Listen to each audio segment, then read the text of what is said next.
Bonjour Rina Bassiste. Bonjour Steve. Merci d'avoir accepté notre invitation. Vous êtes journaliste israélienne, correspondante à Paris de la chaîne d'information Cannes, éditorialiste par ailleurs pour le site Al Monitor spécialisé sur le Moyen-Orient. Benjamin Netanyahu a donc confirmé aujourd'hui qu'il se rendrait aux États-Unis en début de semaine prochaine. Il rencontrera lundi 7 juillet Donald Trump à la Maison-Blanche.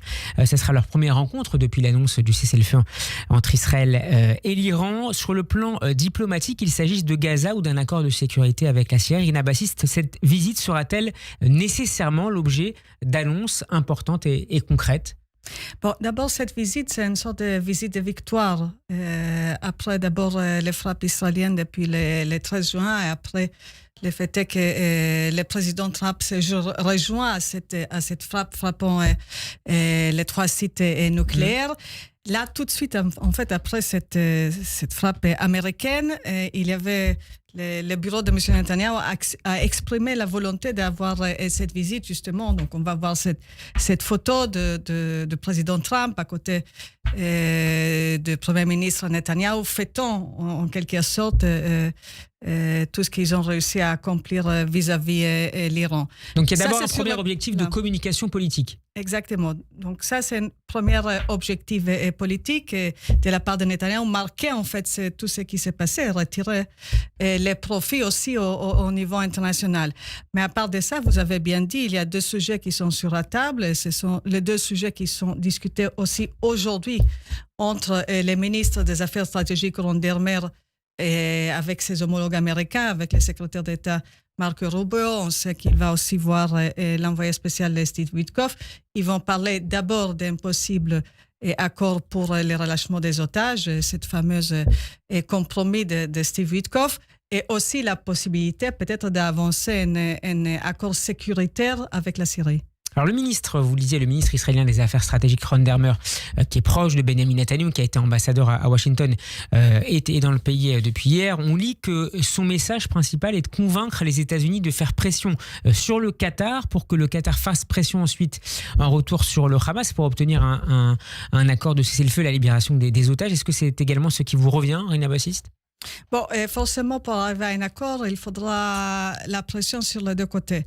Il y a des rapports en Israël, ce n'est pas confirmé pour l'instant, comme si le gouvernement de M. Netanyahu va accepter une proposition un peu plus allégée, entre guillemets, de cette fameuse proposition Witkoff qui est sur la table depuis plusieurs mois.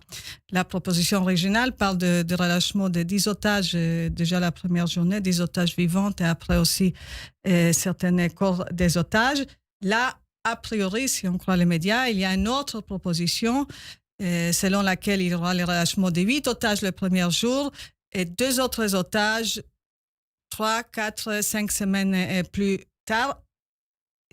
Si on lit la presse israélienne, le gouvernement israélien a donné déjà le feu vert, mais il faudra vraiment attendre, voir comment ça va se passer aujourd'hui, tous ces rendez-vous de... Et donc la balle sera dans le camp plutôt du Qatar et de sa relation avec le Hamas et sa capacité à faire plier le Hamas pour accepter un tel accord ? Oui, dans les camps de Qatar, aussi peut-être dans les camps de l'Égypte, parce qu'on sait que la semaine passée, il y avait aussi des rencontres entre des hauts fonctionnaires américains et égyptiens.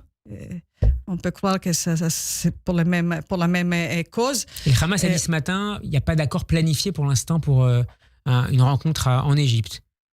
Pour l'instant. On est dans une situation où il y a une sorte de momentum, en tout cas un semblant de momentum après tout ce qui s'est passé en Iran et ces sentiments que maintenant peut-être on peut avancer les choses aussi sur les plans des otages.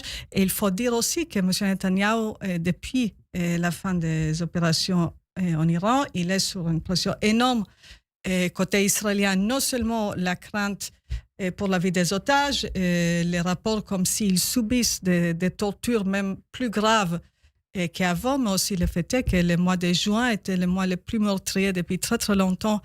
Et si on parle de soldats israéliens, on avait 20 soldats morts le mois de juin.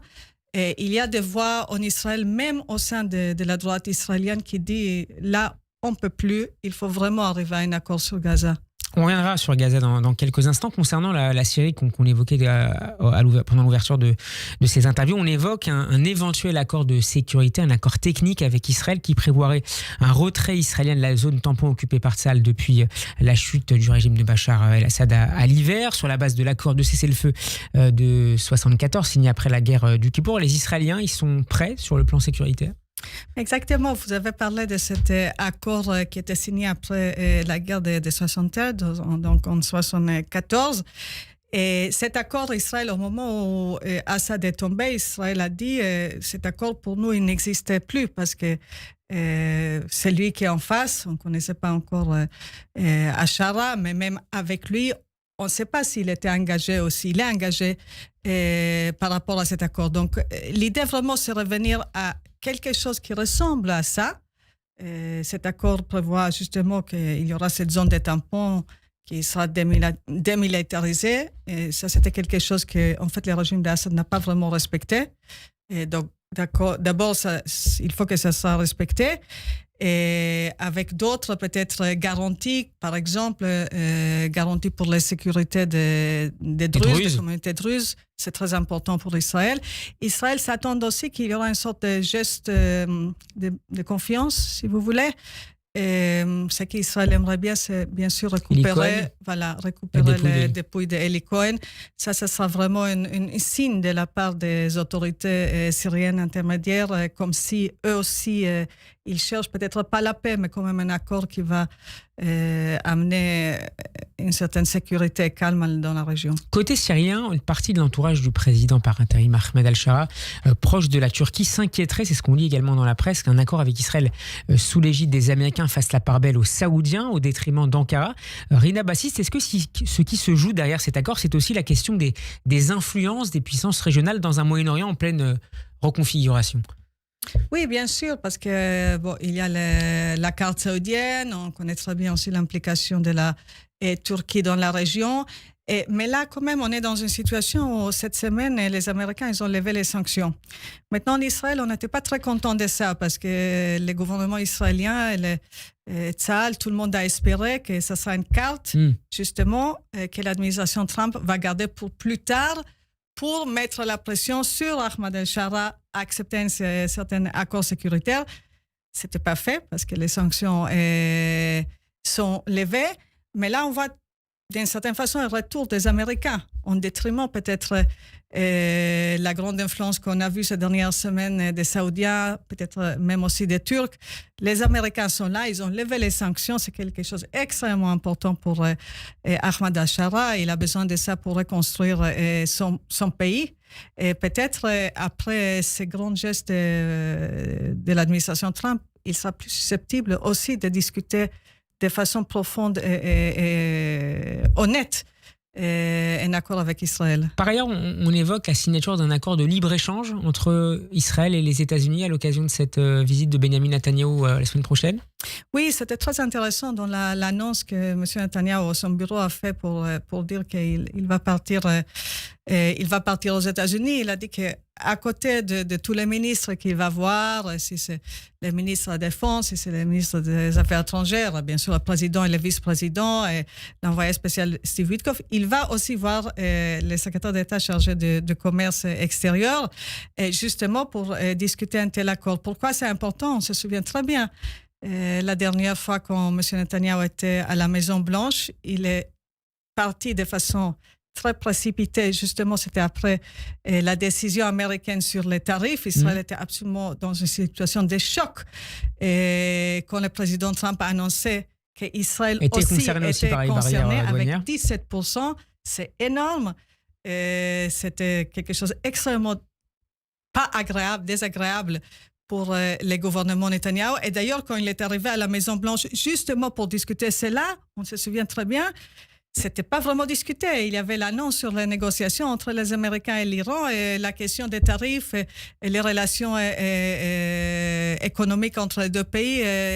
Tout ça, c'était balayé à côté. Donc il va essayer d'obtenir un accord un peu similaire à celui qu'a obtenu Keir Starmer, le Premier ministre britannique, lors de sa visite. Exactement. Là, il y a aussi une grosse point de déception parce que les Américains, ils ont choisi d'abord de négocier avec les Anglais et pas avec Israël la grande alliée. Et là, M. Netanyahu a une grande mission devant lui pour essayer de rectifier les choses. Revenons à Gaza maintenant. Rina Bassis, le chef d'état-major de Tsahal, Eyal Zamir, a déclaré devant les ministres dimanche que la poursuite de la campagne militaire à Gaza risquait de coûter la vie aux derniers otages vivants retenus sur place. Il serait 20. Côté militaire, il y a aujourd'hui un consensus sur le fait que nous sommes arrivés au bout de ce qu'il était possible de faire militairement sur place.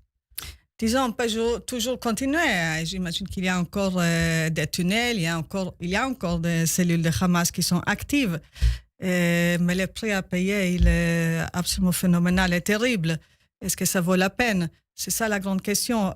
Donc, c'est que le chef d'état-major, Eyal Zamir, il dit, dans les grandes lignes, on a obtenu ce qu'on a cherché à obtenir. Les capacités militaires de Hamas, pour la grande partie, sont détruites, même s'il y a encore des cellules actives. Si on parle de façon opérationnelle, tactique, c'est le moment justement de ramasser tous ces gains et se préparer à la prochaine étape. Avec le soutien de responsables du Mossad et du renseignement militaire, Benyamin Netanyahu a obtenu le report d'une semaine de son témoignage devant la Cour suprême dans le cadre de son procès pour corruption. Un report rendu nécessaire, semble-t-il, par des avancées à la fois dans le dossier des otages et sur le plan régional, deux dossiers qu'on évoquait à l'instant ensemble, Rina Bassis. C'est intéressant de voir ces deux dossiers se télescoper, ces deux dossiers à la fois judiciaires, personnels et stratégiques.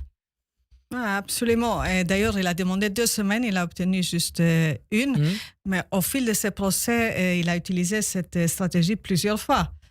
A évoqué à tort ou à raison des sujets diplomatiques et sécuritaires extrêmement urgents. Mais là, on a des responsables du Mossad et du Haman qui interviennent pour soutenir cette cause. Oui, effectivement. Mais bon, il y a beaucoup de doutes en Israël. Bien sûr, l'opposition accuse Netanyahou d'utiliser tout ça pour des fins politiques, pendant que lui, il dit, mais non, vraiment, j'ai des dossiers extrêmement importants sur la table. Mais ça peut signifier qu'il se passe réellement quelque chose derrière. On est en train d'avancer à la fois sur le dossier des otages et sur la question régionale. Mais bien sûr, on espère que le Premier ministre, il est de bonne foi. Quand il demande 2 semaines de suspension de la Cour, on espère qu'il y a vraiment quelque chose derrière cela. C'est pas sûr que même s'il y a des avancements, ça justifie un arrêt de processus. C'est ce que ces opposants disent. Je crois que c'est aussi l'avis des juges qui ont accordé 1 semaine et pas 2. Comment justement, pour terminer, Rina Bassis, a été observé en Israël l'intrusion de Donald Trump dans ce dossier? Le président américain a réclamé la levée des poursuites contre Benyamin Netanyahu, présenté comme le héros qui a sauvé Israël du péril nucléaire iranien. Est-ce que c'est une idée qui connaît par ailleurs une certaine popularité dans certains segments de la population israélienne, au-delà même des cercles pro-Bibi? Mais c'est très intéressant parce qu'on aurait pu penser que les clivages politiques, ceux qui sont pour Netanyahou contre Netanyahou, ceux qui sont pour un procès contre un procès, et ça va aussi être reflété par les réactions sur cette intervention du président Trump dans des sujets où il ne fallait pas du tout que ni lui, et même pas des politiciens israéliens ne peuvent pas intervenir dans un procès. Ce n'est même pas la question s'il est israélien ou américain. Et là, il y avait des remarques très intéressantes de la part de Simcha Rothman, qui est d'un grand soutien normalement à Benyamin Netanyahu, qui préside en fait la comité de justice au sein de la Knesset. C'est lui qui, pendant des mois, a avancé justement la réforme judiciaire. Donc, on ne peut pas soupçonner que c'est quelqu'un du centre ou de gauche. C'est quelqu'un extrêmement de droite et même de l'extrême droite. Et lui, il a dit, c'est pas la place du président Trump d'intervenir. Il s'agit d'un procès juridique, même si, bien sûr, il a ajouté, même si, selon moi, selon son avis, ce procès, il faut l'arrêter. Merci beaucoup, Rina Bassis, d'avoir été avec nous. Je rappelle que vous êtes correspondante à Paris de la chaîne israélienne Cannes, qu'on peut vous lire avec beaucoup d'intérêt, comme à chaque fois, sur le site Al Monitor spécialisé sur le Moyen-Orient. Interview à retrouver sur radioj.fr et en vidéo sur YouTube. Merci encore d'avoir été avec nous. Bon après-midi à vous. Merci, Steve.